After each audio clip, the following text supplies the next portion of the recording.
পৃথিবীর দক্ষিণ মেরুর মহাদেশ অ্যান্টার্কটিকা। বরফে ঢাকা এই মহাদেশে থাকে 6 মাস দিন 6 মাস রাত। রাতে তাপমাত্রা নেমে যায় -80 ডিগ্রি ফারেনহাইট পর্যন্ত। কিন্তু এমন চরম প্রাকৃতিক পরিবেশেও সেখানে মানুষ থাকে, বিমান চলাচল করে, এমনকি রয়েছে ইন্টারনেট সেবাও। জীবনের ঝুঁকি নিয়ে সেখানে থাকা মানুষদের নিয়ে আরও জানাচ্ছেন ইমরান মাহমুদ। 6 মাস দিন 6 মাস রাত। অবিশ্বাস্য হলেও সত্য, পৃথিবীর বুকে রয়েছে এমন এক মহাদেশ যাতে 6 মাস আকাশে সূর্য থাকে আর বাকি 6 মাস অন্ধকার। এমন পরিবেশেও সেখানে মানুষ থাকে, চলাচল করে বিমান, এমনকি রয়েছে ইন্টারনেট কানেকশনও।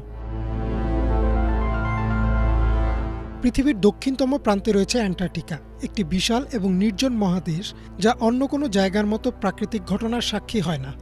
এখানে একবার সূর্য উঠলে তা 6 মাস আকাশে থাকে, আর একবার ডুবলে নেমে আসে 6 মাসের রাত।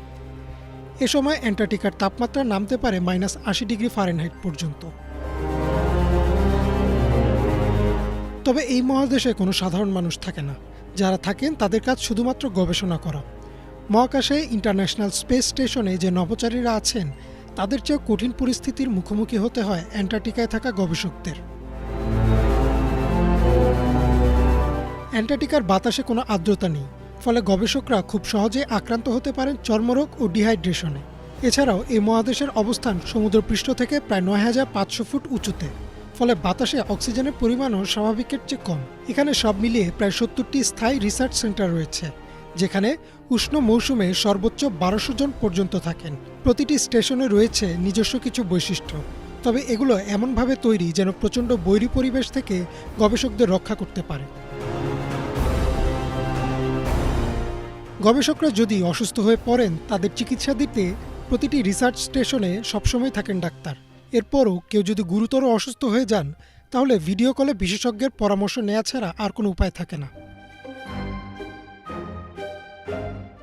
ইন্টারনেটের সুবিধাও রয়েছে অ্যান্টার্কটিকায়, তবে তা খুব সীমিত। যেহেতু এর অবস্থান পৃথিবীর একদম দক্ষিণে, তাই স্যাটেলাইটের সাথে এর যোগাযোগ হয় খুবই কম, এবং দিনে মাত্র ৩ ঘন্টা সবল থাকে ইন্টারনেট। এছাড়া সারাদিন তা থাকে খুবই দুর্বল। সেই ৩ ঘন্টার মাঝে গবেষকরা ডেটা ট্রান্সফার, প্রিয়জনদের সাথে কথা বলা বা অন্যান্য জরুরি কাজ সেরে ফেলেন। বিমান ছাড়া অ্যান্টার্কটিকায় যাওয়ার কোনো উপায় নেই। সেই বিমানও আবার বছরে মাত্র ৩ মাস চলাচল করতে পারে, যখন তুষারপাত হয়, আর বাকি ৯ মাসেই গবেষকরা থাকেন পুরো পৃথিবী থেকে বিচ্ছিন্ন। অ্যান্টার্কটিকায় যাওয়া বিমানের পাইলটদের দেওয়া হয় বিশেষ প্রশিক্ষণ, আর যেহেতু সেখানে কোনো রানওয়ে থাকার সুযোগ নেই, তাই তুষারের উপর রোলার চালিয়ে অস্থায়ী রানওয়ে তৈরি করা হয়, আর বিমানগুলোতেও থাকে বিশেষ গিয়ার। এই কঠিন পরিবেশেও গবেষকরা তাদের গবেষণা চালিয়ে যাচ্ছেন, কারণ অ্যান্টার্কটিকার জলবায়ু পৃথিবীর বাকি অঞ্চলের জলবায়ুর গবেষণাকে সাহায্য করে। শুধু তাই নয়, ২০১৯ সালে ব্ল্যাক হোলের প্রথম ছবি নেয়া ইভেন্ট হরাইজন টেলিস্কোপের একাংশ রয়েছে এই অ্যান্টার্কটিকাতেই। ইমরান মাহমুদ, বাংলা ভিশন। এই ছিল আজকের মতো।